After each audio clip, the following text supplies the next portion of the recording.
in action right now as the players are getting their packs ready and they are getting ready to battle it out. All right, so let's see. There we see Frank Scarron, there we see Reid Duke, there we see Owen Turnwall. Players are going to count out their packs here, 14 cards. Of course, we do have our judge standing by here to time this draft. Reid Duke is who we're going to be focusing on for this draft. You saw a camera over his left shoulder, which is where we're going to pan in from. We've got one of our directors over there at the ready, so this should be a lot of fun, Gerard. Yeah, definitely. And the draft probably take about 25 minutes. So there we see Reid Duke's pack. All right, so we see a couple of split cards. Oh wow. So you see him bringing some cards forward here that he wants to take a look at. You see Trustani Summoner, you see the Rakdos Champion. Yeah, I mean, that card is just a beating. Yeah, that card's absolutely 4 fantastic. mana, 3/3, first strike, haste. unleash, and all your guys with a counter will have haste. Yeah, that's Excava.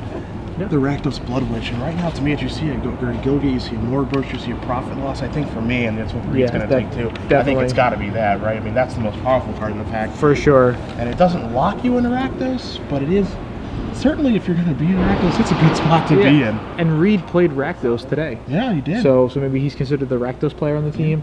So it kind of will suit his style. So there we see it on screen. First strike, haste, unleash. Each other creature you control with a +++ encounter has haste. So Duke's going to sift through this pack here. You see him move. Ooh, Toil and Trouble. Toil and Trouble, an on-color split card. You also see Sin Collector being brought forward. Is it Gilgate? A Morgue Burst, a Tithe Drinker. A lot of options here for Duke. Yeah, I really like the Toil and Trouble. Yeah. I'm a big fan of the split cards, and Toil and Trouble is one of my favorite ones because it's so versatile. You could draw some cards, you could deal some damage, you could have your opponent draw cards and you know, fuse it. Yeah. So I really like Toil and Trouble. I think that's going to be Reid's pick.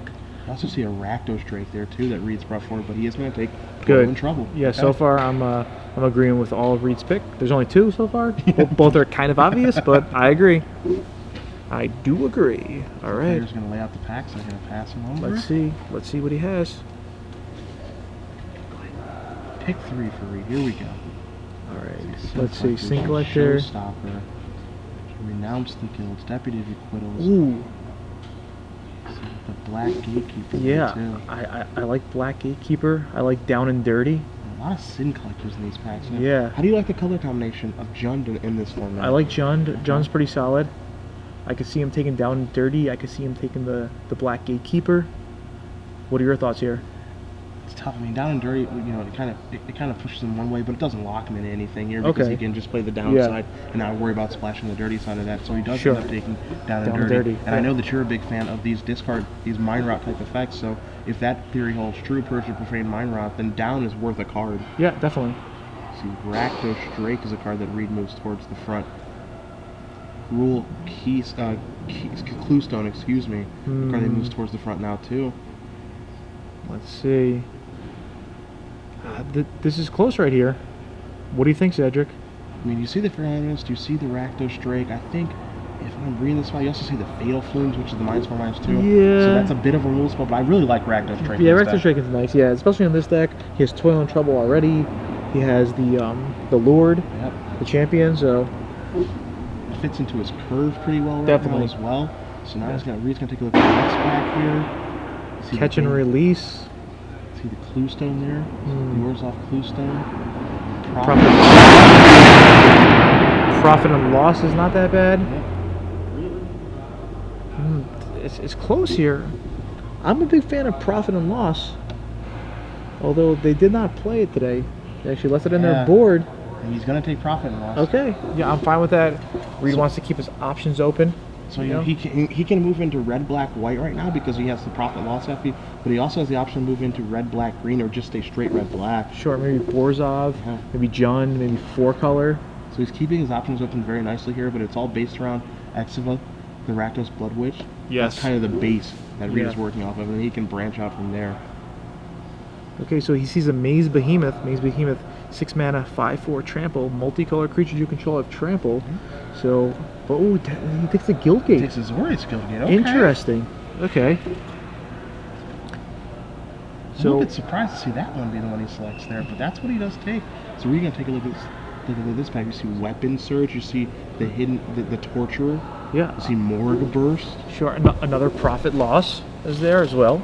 Do you think Reid is thinking, I want to try to maybe go into a 5-color shell? Yeah, maybe 4 or 5 colors. Yeah. Try to draft the most powerful deck he could. All right, take some Morgue Burst. I think every Rakdos deck probably wants at least 1 Morgue Burst, right? Yeah, it's really sure. powerful effect as you got to see on the screen. Return a creature from your graveyard, deals damage to a creature or player. Just a really nice versatile card as Reid's going to move through the pack here. You see another Morgue Burst. You see him pull forward a Sin Collector if he wants to go into that red, white, black deck. I don't really think Reid wants to draft multiple Morgue Bursts for the way his deck is setting up. I think a Sin Collector would be nice. Okay. That's what Reid ended up taking, the Sin Collector. Fills out the curve, potential at some disruption as well. Yeah. So right now it seems more likely for Reid to go something like a Borzov type deck. Yeah. Red, white, black. You see him reach for Renounce the Guilds very quickly. Yeah, definitely a solid card. Could handle many powerful creatures out there. A couple of permanents. Yeah. So I definitely agree with that pick as well. So you think one thing to keep in mind here: each player sacrifices a multicolored permanent. It is a symmetrical effect as Reid's going to go through this pack right now. Yeah, I think here he wants to probably pick up a Cluestone. And Boros Cluestone kind of brings us together, but also so this is a Cluestone. I think yeah, it's really close. I think I might have taken the Boros Cluestone there. I'm not sure. I mean, he's definitely going to play the Down and Dirty. Yeah, he's just going to play the down here. But he's definitely going to play the Toil and Trouble as well. That's true. I think you wanted the Boros one, but either way, it's not a big deal. Yeah. There's another Cluestone there. Takes a Slesny Cluestone. It's this pack of 4 cards. Yeah. All 4 cards here are relatively mediocre. Yeah. Normally, once you get past pick like 9 or 10, it's kind of unlikely. Oh. Well, another Gruul Cluestone we saw taken a little bit earlier, so maybe he's really happy to get one of those late there. Okay. 2 cards left. Is it Cluestone he took? Doesn't really matter here. And last pick. So now these players, when you do a draft, you cannot look at your picks as the pack is still being passed around. You have to wait until one pack is finished. You have to wait until the second pack is finished to look, and then you get about 60 seconds to take a look, organize your cards, see how many creatures you have, see how many spells I have, what colors am I. Sometimes after pack 1, especially in this format, I don't even know what colors I am. Yeah. So here's how's my mana curve? Yeah. So here's your review period. Reid going to take a look at his deck. He's going to organize his cards, see what colors he's in. What is his plan moving forward for the pack of Gate Crash now? You see some split cards there. You see some Cluestones. He's got some pretty nice mana. He's got still some options. And I think that taking a look at just this pack here, Gerard, it's all about keeping yourself open. Yeah, definitely. In pack 1. All right. So now they're going to move into Gate Crash. Now remember, Gate Crash has a lot of powerful mythic rares as well.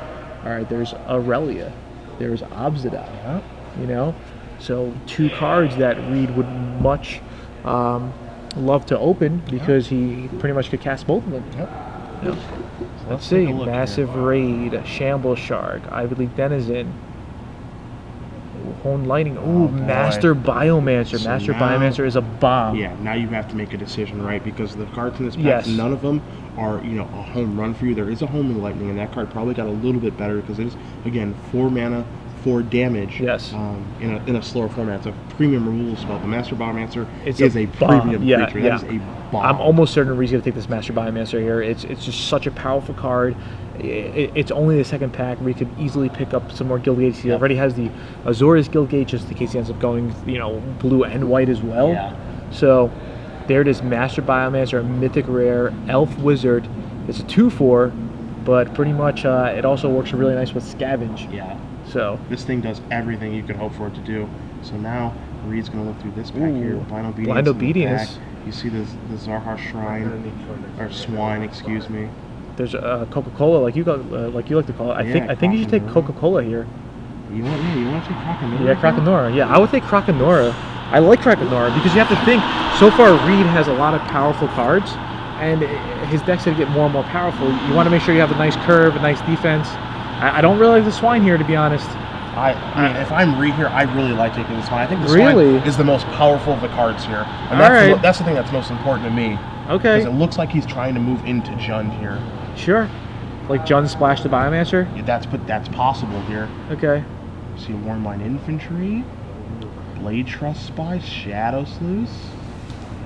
What do you see here? Is that a Thrill Parasite? There's a Thrill Parasite here. Yeah, I like Thrill Parasite. I think for me that's the worst of the three. Sure, cards, yeah. Of his options, I really like the Blade Trust Spy. Give me a little bit of evasion, but additionally, I'm a pretty big fan of the Warmind Infantry. Yeah, I think that's what Reid's going to take. I think Reid is going to try to go just Jun. So we'll see what happens there. All right, so Reid lays out the pack. So let's see the next pack right here. Ooh, wow, True File Paladin. That card's a nice one. That card's a really nice card. Yeah. Ooh, look at that. The Simic Guild Mage as well. So a couple of really powerful cards going around. What do you think Reid's going to take here? I mean, Simic Guild Mage is pretty appetizing when you have yourself a Master Biomancer. Yeah. That's exactly what he's going to take. Okay, I like it. I like it. So he will lay out his pack. Reid's deck, it looks to be shaping up nicely. He has lots of powerful creature, lots of powerful spells, and some mana fixing. Oh my goodness, that sounds very late Crimson right now. It really is. Ooh, there's also a Simic Guildgate. I think Simic Guildgate might be the pick here. Reid's thinking, you know, I have powerful cards. I really need the mana fixing now. Let me go with the Simic Guildgate. Yeah. And yeah, close. I mean, he's really, you can tell now he's really attached to that Master Biomancer. Oh, definitely, yeah. Attached to it. And I don't blame him. Yeah. Master Biomancer is just such a powerful card. All right, so Reid looks at his next pack. Massive Raid. You see a Miming Slime right now? Yeah. You don't sound like you're a very big fan of Miming Slime. I'm not really a big fan of it. I mean, sure, it's cool if you could, like, you know, Blood Rush, combo that. I'll probably take the Slime. I might not play it, to be honest. I think Miming Slime has only gotten better moving forward. Yeah? I really do. Okay. Again, I think it's just going to be a ground guy that might not do too much. Doesn't have an ability or anything. So you see an Ivy League Denizen, you see... Hands of Binding. I think Ivy League Denizen here. I mean, as soon as that, you also see he brought forward the Ripscale Predator, so I really, really like the options here for him. Yeah, so as you can see, the Gate Crash pack winding down. My theory on this format, Gate Crash probably will give you the fewest cards for your deck, I'm guessing. Yeah, but Reid's done a pretty nice job of filling out this pack. Yeah. You know, the question, of course, is he going to be able to actually play that Master Biomancer? Because he's trying very, very hard to do that. Yeah, I'm kind of surprised that Blind Obedience is tabled. Yeah, I don't really love Blind Obedience in Limited. I actually really like it, and I don't think there was a really powerful, like, Orzhov type card in that pack the first time around. Okay. You know? I don't remember exactly, but I didn't see anything else that really, like, stood out. You see Shadow Scissor, you see a Spire Tracer, you see the Primal Visitation that Reid's bringing forward now. Yeah. Maybe that card got a little bit better in the format. Nah, I think he's just taking it just because it's his colors, and he just wants to take it. He doesn't really want to possibly de-draft something from his teammate. Okay. You know, because there's a Beckon Aberration. Forced Adaptation. Yeah, I probably think the Beckon Aberration. Yeah, I mean, the Beckon Aberration, you know, Riker might get some use, but I think Beckon Aberration has the potential for the most use there. Yeah, definitely. Just in case somebody open up something like an Obzidot Aid, probably boarded in against that guy. That's how you see a Wildwood Rebirth. Yeah. I really like that card a lot, especially with Blood Rush, which he does have. Especially with Master Biomancer, just a bomb. Okay, you kill my bomb, I bring it back. Yep. All right, so Reid's doing a pretty nice job. You know, we pretty much agreed with almost all his picks. Yep. I wanted to take the Coca-Cola, the Krakenora. Yep. You wanted to take the Swine. You took the Swine. I love the Swine. I like it too much, probably. Yeah. He's going to get a Bioshift last pick, which, you know, that card doesn't see a lot of applications, but it's probably a little bit better than I think people think moving forward. It's not the worst card. You can move Unleash counters off, so you can maybe surprise block somebody. Yeah, definitely. Yeah, that card definitely got a lot better. All right, now that you have a Master Biomancer too, you can certainly move some things around here. Yeah, definitely. I mean, that's a pretty dream scenario, but stranger things have happened as you take a look at Reid, looking at, you know, his clue stones. How do those line up? How do all these spells line up? What do I have to do? He's really, really made a conscious decision, Gerard, to want to work with this Master Biomancer. Yeah, and I don't blame him. You know. Yeah. So we'll see what happens in pack 3. I got a feeling Reid's going to open up a Sphinx's Revelation. What do you think, Cedric? I got a feeling. You got a feeling, huh? That I open a Sphinx. Yeah. I just feel like that's how Reid's draft is going. I don't know. It can't be a foil Sphinx because all the cards, the foils are taken out, the cards are stamped. But I think it's going to be a regular Sphinx Revelation. And there you see Frank Scarron in the middle. Yeah. There you see Reid's teammate Owen Turtlewall all the way to the right. You gotta wonder how their drafts are going right now too, because Reid, I think he's pretty happy with how his draft's going, but he's thinking this back, I got some filling out to do. Yep. I've definitely got some filling out to do here. Sure. So let's see what Duke comes to now. Okay. Desecration Demon. That is a pretty good start. Now that card's good. Reid's gonna sift through the rest of his pack here now. Think about Reid's deck now. Okay. He has Etsuva, the red-black card. He's got sure. Master Biomancer, the blue-green card. Now he has Desolation Demon, a double-black card. Can he support all of these cards? Does he have to let one of those things go? Nah, just play them all.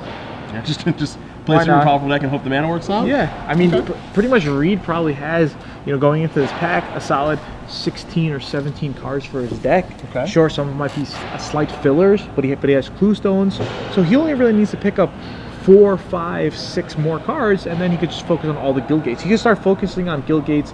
Maybe there's a shock lane he'll pick up. So we'll see how it works. All right, so Desecration Demon is his choice. Reid's going to pick up his pack now. You see Syncopate on the front. Cancel. Oh, Stab Wound. That's a nice one. What else is back there? A Trestle Troll too. I think it's Stab a pretty Wound, it's an easy Stab Wound. I mean, we're talking about probably the best common in Return to Ravnica. It's so strong. Stab Wound could win this game by itself. Yeah. Your opponent goes Pegasus, you say, okay, it's an 0-1, and you're just going to lose the game in 10 turns. Yeah, don't forget about Stab Wounding a creature that's been unleashed too, because that's the ultimate beating. I've had it happen a time or 20 in my Rakdos drafts. All right. Now this is pick 3 for Reid.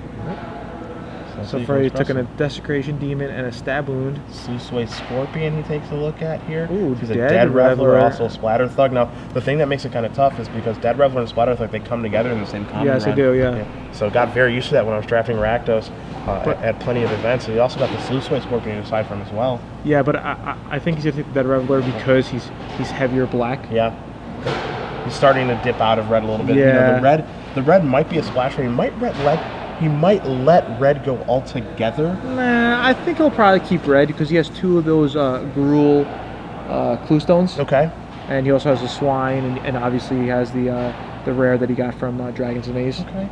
And you see Frostburn here. You see Rakdos Shred Freak. You see Reid bring forth a Goblin Rally. Yeah, I like the Mind Rot, to be honest. I would just take the Mind Rot. I know Reid's not going to do it. Yeah. But that would be my pick here. I mean, it might just be completely wrong, people would say.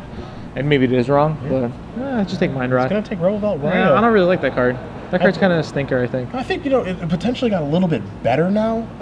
Because a 5-mana spell is realistic to be able to cast in this format because it's a little bit slow, and having Hexproof is certainly a big deal, as Reid's going to bring forth a Death's Presence, a card I know that you like a lot more. Yeah, we talked about it, yeah. He'll probably take the Scorpion to play it safe, but I really do like the Death's Presence a lot. I think of these cards that are available here, Spawn of Rixmati probably the 3rd worst. So it is between Death's Presence and Sluiceway Scorpion. Yeah, come on, one time, Reid. Oh man. All right, I mean that might table because I don't think people are going to give it enough respect. Yeah, I think that's certainly likely. And it might be in the back of Reid's mind, like it might table, and maybe I'll end up playing it.